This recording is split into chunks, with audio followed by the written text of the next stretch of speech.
Halo, selamat pagi saudara. Anda menyaksikan Kompas Bisnis bersama saya Renata Panggalo. Hari ini kita kedatangan tamu yang sangat spesial. Ada Menteri Koordinator Bidang Perekonomian, Pak Erlangga Hartarto. Selamat pagi Bapak, apa kabar? Selamat pagi Mbak Renata.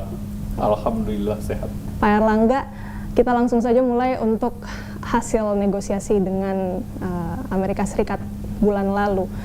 Boleh dijelaskan dulu mungkin bagaimana eksekusinya di sana dan hasilnya seperti apa? Ya, pertama Indonesia sudah melakukan pembicaraan awal dengan pihak Amerika Serikat dan Indonesia bertemu dengan banyak pejabat di Amerika, antara lain Pak Menteri Luar Negeri ketemu dengan Marco Rubio, State Secretary, kemudian saya bertemu dengan Menteri Perdagangan, Menteri Lutnick, kemudian USTR Ambassador Greer, dan kemudian juga Treasury Secretary dengan Menteri Keuangan dengan Scott Bessent, kemudian juga ketemu dengan Dewan Ekonominya di Amerika. Nah, selain itu juga ketemu dengan para stakeholder, apakah itu di Amerika dengan korporasi, antara lain juga Google dengan Nike, Reebok, dan yang lain. Nah, hampir seluruh produsen aparel juga ketemu, demikian pula juga dengan perusahaan-perusahaan di bidang IT.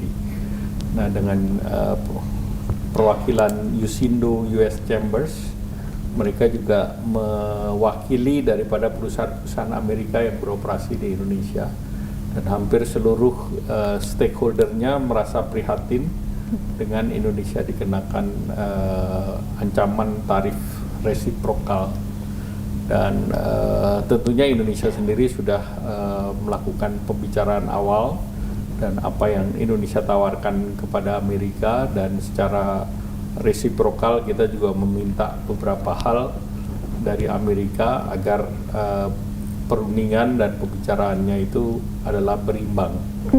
Nah, oleh karena itu juga Amerika telah menunjuk pihak yang akan menjadi focal point dari pembahasan tarif resiprokal, yaitu USTR. Nah, dari Amerika sendiri kan sebetulnya ada beberapa tarif yang dikenakan terhadap negara mitra termasuk Indonesia, yaitu tarif MFN itu yang berlaku saat sekarang, dan itu range-nya antara 10 sampai 37,5 tergantung dari komoditas. Kemudian tarif sektoral yang diberlakukan kepada sektor baja 25%, dan tarif resiprokal yang besarnya 32%. Nah, yang sekarang kita sedang bahas adalah tarif resiprokal. Jadi ini yang kompartemenisasi yang sudah dibahas dengan pihak Amerika. Yang kami perhatikan dan garis bawahi juga Pak, ada kesepakatan strategis, akhirnya membuahkan kesepakatan strategis antara Indonesia dan Amerika Serikat. Kita lihat ada penyesuaian tarif di sana, kemudian juga TKDN dan lain sebagainya. Tapi yang ingin kami tanyakan sebenarnya Pak, dengan Indonesia yang sudah dikatakan first mover pada saat bernegosiasi dengan Amerika Serikat, apakah itu sudah menjadi jaminan kalau sebenarnya sudah menjadi sinyal positif Indonesia bisa dicabut atau setidaknya dikurangkan tarifnya? Karena Pak, gini, persepsi masyarakat saat berangkat itu 32% tarifnya, namun saat pulang malah industri tekstil dan beberapa industri lainnya ini mendapat tekanan 47% tarif. Ya, sekarang 10%. Jadi yang 32% belum berlaku. Ya, jadi salah kalau merasa berangkat 32%. Baik. Jadi kalau berangkat 10%. Nah, 90 hari lagi baru pemberlakuan tarif. Tetapi harus diingat tarif MFN ini tetap berlaku. Jadi ada yang tarif 10% ya ditambah 10%. Yang bertambah itu tarif minuman beralkohol. Ya, jadi kalau Kompas merasa naik 37, berarti sering minuman beralkohol. Itu ya 37 plus 10%. Di luar minol tidak 37%. Baik, tapi yang dilihat masyarakat juga sekarang kan berarti Pak, setelah melakukan negosiasi belum ada penurunan dari besaran tarif itu. Ya, pertama ini baru awal negosiasi. Yang 32 pun belum diberlakukan. Baik. Ya, yang berlaku hari ini yang sektoral 10%. Dan perundingan baru tahap pertama. Belum ada penandatanganan persetujuan terhadap pembahasan. Oke, tapi dengan sudah berjalannya negosiasi tahap pertama ini, apakah pemerintah Indonesia sudah mulai kembali berpikir gitu dengan manuver lain, misalnya seperti retaliasi untuk negara dengan seperti negara lain, atau mungkin bersekutu dengan? Ya, pertama negara-negara ASEAN sepakat untuk tidak retaliasi. Negara-negara ASEAN bersepakat. Kemudian kalau kita lihat negara lain seperti Jepang, Korea juga melakukan hal yang sama. Kemudian juga Australia, Singapura juga hal yang sama. Padahal mereka dengan Amerika perdagangannya, Amerika yang positif 5%. Demikian pula dengan Singapura. Karena pembicaraan baru awal, ya belum ada langkah-langkah lanjutan. Dan ada 72 negara yang akan berbicara dengan Amerika Serikat. Waktunya hanya 90 hari. Jadi tentu kita juga menyadari betapa ramainya pembicaraan di Washington. Berarti yang kami tangkap, pemerintah Indonesia sejauh ini optimis dengan jalur negosiasi dan deregulasi yang sementara. Ya, saya rasa ASEAN dengan like-minded countries, ya, negara-negara yang berpikiran sama, termasuk RCEP, itu juga melakukan hal yang sama dengan Indonesia. Tapi proyeksi pemerintah Indonesia sendiri bagaimana Pak dengan segala yang sedang dikerjakan sekarang? Apakah itu cukup untuk membuat Amerika Serikat melunak? Ya, sekarang kan kita tunggu saja Amerika. Jadi jangan, maksudnya kalau perundingan kan harus dua belah pihak. Baik. Kalau satu pihak namanya GR sendiri. Kita lihat juga ada beberapa penolakan dari perusahaan besar. Sudah mulai ada Nike dan juga Adidas yang menyatakan penolakannya terhadap tarif resiprokal kepada Presiden Donald Trump begitu. Nah, produsen sepatu ini kan juga membuka pabrik di Indonesia, sementara badai PHK berlangsung dan kemungkinan pabrik-pabrik mereka juga akan pindah melihat tarif yang lebih murah di negara lain. Antisipasi dari pemerintah Indonesia melihat ini seperti apa? Pertama, yang dikenakan tarif semua negara. Jadi belum terjadi badai PHK. Ya, jadi tentu kita harus clear. Negara Indonesia mendapatkan tarif lebih rendah daripada pesaing kita di industri sejenis, yaitu Vietnam dan Bangladesh. Jadi tidak mungkin industri itu pindah ke tarif yang lebih tinggi.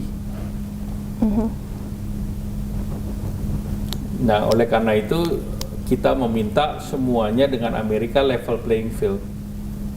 Kalau kita diberi tarif tertentu, maka kita minta agar tarif negara seperti lain seperti Vietnam maupun Bangladesh tidak lebih rendah dari Indonesia, sehingga tidak terjadi pemindahan pabrik yang seperti tadi Anda sampaikan.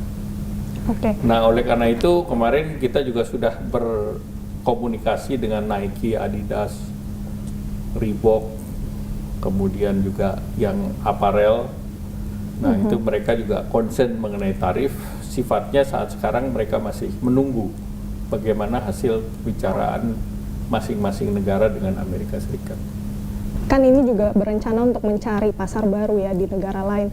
Yang Indonesia sudah petakan di negara-negara mana saja, Pak? Ya, salah satu tentu negara-negara Eropa, kedua negara-negara anggota BRICS, ketiga pendalaman daripada anggota negara Regional Comprehensive Economic Partnership, yaitu ASEAN dengan mitranya Australia, New Zealand, kemudian juga Jepang, Korea.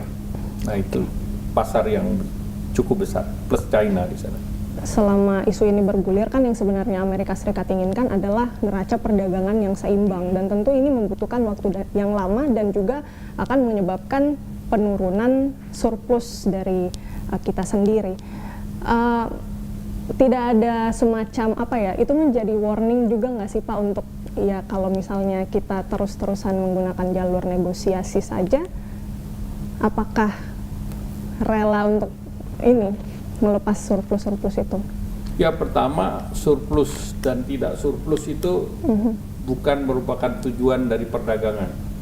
Perdagangan itu tujuannya tentu membuka pasar dan juga saling mengisi. Jadi multilateral trade sesuai dengan rule of law. Perkara kita menjadi surplus itu kan karena competitive advantage dari kita. Nah tentu kalau Amerika kepingin balance, ya Indonesia bisa membalance dengan membeli barang lebih banyak misalnya dari Amerika. Nah itu salah satu strategi yang bisa dilakukan. Tapi hampir semua negara tentu akan berupaya untuk mengurangi trade imbalance mereka. Oke, baik Pak Erlangga, kita ke sorotan lain mengenai laporan yang dirilis oleh USTR beberapa waktu lalu. Akan sejauh mana Indonesia akan berkompromi? Tapi kita tahan dulu, Bapak boleh dijawab sebentar. Kita akan kembali lagi di Kompas Bisnis, tetap di Kompas Bisnis, saudara.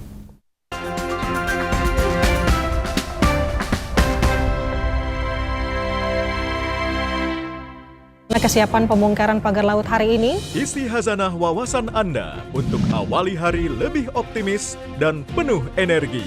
Ketua Umum Partai Golkar buka suara soal isu reshuffle. Bahlil yakin seluruh menteri Golkar aman di kabinet. Serap berita dan informasi terpilih. diterjang ombak saat bersandar di dermaga PLTU, sebuah takbot terbalik di Kompas Pagi, setiap hari pukul 4:30 pagi, live di Kompas TV. Ada apa ya di luar angkasa sana? Makasih ya. Bintang jatuh. Wah. Lebih enak dicelup di susu. Sensasi luar angkasa sekarang di Oreo. Nyut, ternyata aku punya masalah gigi sensitif. Cobain pakai Sensodyne. Formulanya bikin gigi aku terlindungi seharian. Dan nafas juga terasa segar. After seminggu, dan ternyata hasilnya, wow! Mencari tahu, mendengarkan lebih utuh dan mendalam, mempertanyakan rasa keadilan. Saya mau minta klarifikasi. Klarifikasi. Ini tanggung jawab saya. Bapak malu nggak sih? Apakah saya dengar permintaan maaf yang benarkah backingnya para jenderal orang-orang korban?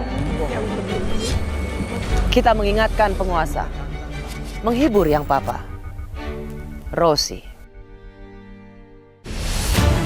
Saya, Budiman Tanurjo, menyambut Anda dalam sebuah forum berkualitas, mencermati Indonesia dengan bijak dari kacamata kebangsaan.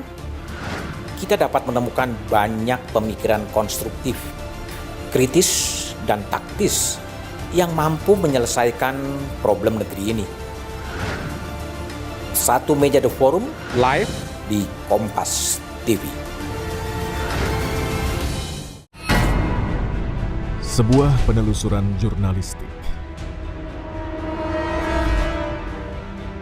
Investigasi untuk mencari bukti dari peristiwa-peristiwa yang mengundang polemik. Dipo Investigasi, setiap Senin pukul 8:30 malam di Kompas TV.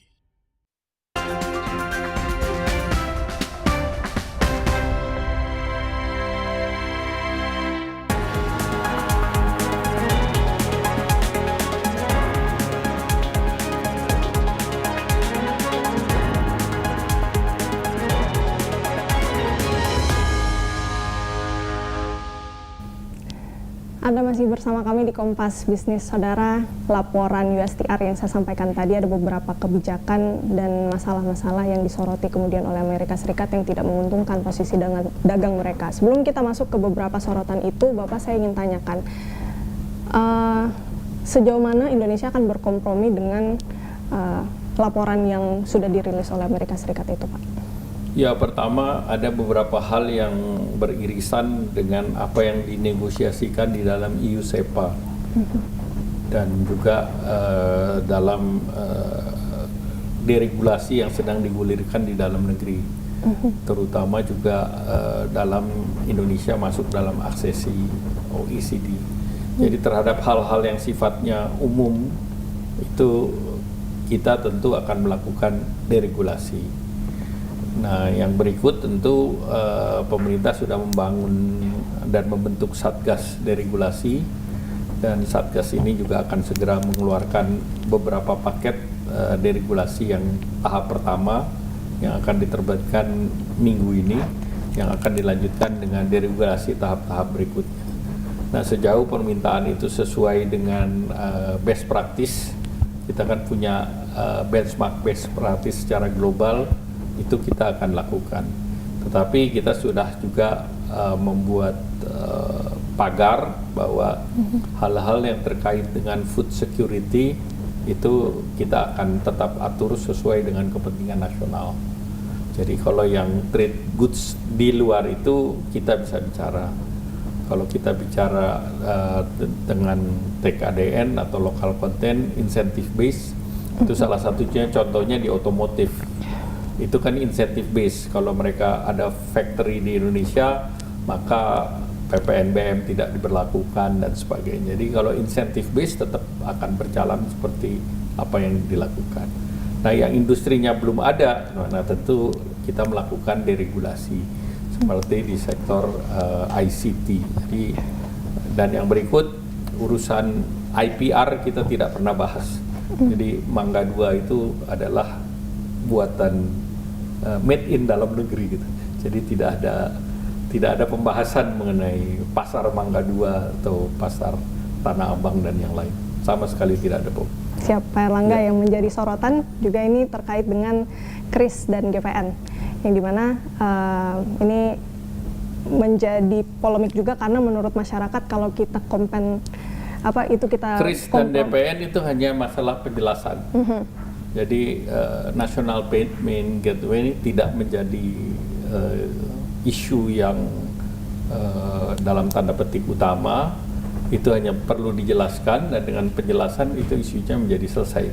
Karena Mastercard maupun Visa Card tetap beroperasi sebagai debit card, tidak ada yang mendisrupsi itu. Dan kalau mereka mau ikut dalam front end juga regulasinya sudah ada. Jadi tinggal mengikuti aturan yang sudah dibuat. Jadi tidak ada isu mengenai itu. Tidak ada negosiasi juga. Tidak ada isu mengenai itu. Oke, hanya baik. Penjelasan saja. Berarti KRIS kita aman, tidak akan diganggu gugat. KRIS payment dan KRIS beneran aman. Oke, baik. Terima kasih Pak untuk jawabannya. Pak Erlangga, kita bahas mengenai soal ketenaga kerjaan. Industri kita terancam akan berdampak juga ke jumlah PHK yang sementara ini juga sudah meningkat gitu Pak. Antisipasi pemerintah bagaimana? Ya, pertama tadi ya bahwa jumlah serapan tenaga kerja itu sebetulnya meningkat. Jadi kalau kita lihat kuartal pertama yang lapangan kerja yang tercipta itu di triwulan pertama itu hampir 600.000 dan secara akumulasi juga terjadi peningkatan. Memang terjadi peningkatan angkatan kerja. Kemudian terkait angka PHK, memang ada perbedaan antara di Kementerian Tenaga Kerja dan tentu yang tercatat di BPJS, berarti ada faktor yang masuk di dalam sektor informal. Nah, tentu itu akan diperhatikan. Kurang lengkap juga rasanya Pak ketika kita membicarakan soal dampak tarif resiprokal ini, kita tidak membicarakan juga bagaimana nanti nasib pertumbuhan ekonomi kita, karena secara langsung juga akan tetap berdampak ya Pak. Dan yang kita tahu memang sampai saat ini juga kalau kondisi ekonomi kita belum bisa dikatakan sepenuhnya pulih dari pandemi COVID-19. Sementara pertumbuhan ekonomi kita ini ditopang oleh konsumsi rumah tangga yang didominasi oleh kelas menengah, dan kelas menengah ini memperlihatkan adanya penurunan juga. Bahkan sudah bisa dikatakan menjalar juga sampai ke kelas atas ini dampaknya. Dan baru-baru juga kemarin BPS mencatatkan pertumbuhan ekonomi 4,87%. Ini bisa dikatakan menjadi sinyal adanya perlambatan ekonomi. Respon Bapak untuk mengantisipasi perlambatan lebih lanjut dan juga untuk membantu mungkin insentif atau apa, bagaimana Pak? Ya, pertama pertumbuhan ekonomi kita memang di level yang lebih rendah 4,87. Namun ini relatif di antara G20 kita nomor 2. Nah, kita di bawah China. Dan di ASEAN kita juga nomor 2 di bawah Vietnam. Yang lain semuanya di bawah Indonesia. Jadi terjadi pergeseran global dari jumlah perdagangan secara keseluruhan yang terganggu akibat Trump tarif, dan ekonomi Amerika sendiri shrinking atau berkurang minus 0,3%. Jadi dalam situasi uncertainty ini Indonesia masih bisa tumbuh di atas rata-rata perekonomian global. Jadi ini juga merupakan bukti bahwa Indonesia punya resiliensi terhadap ketidakpastian global. Nah, tentu ke depan kita berharap bahwa perang tarif ini bisa diakhiri sehingga dunia bisa menjadi pasti kembali.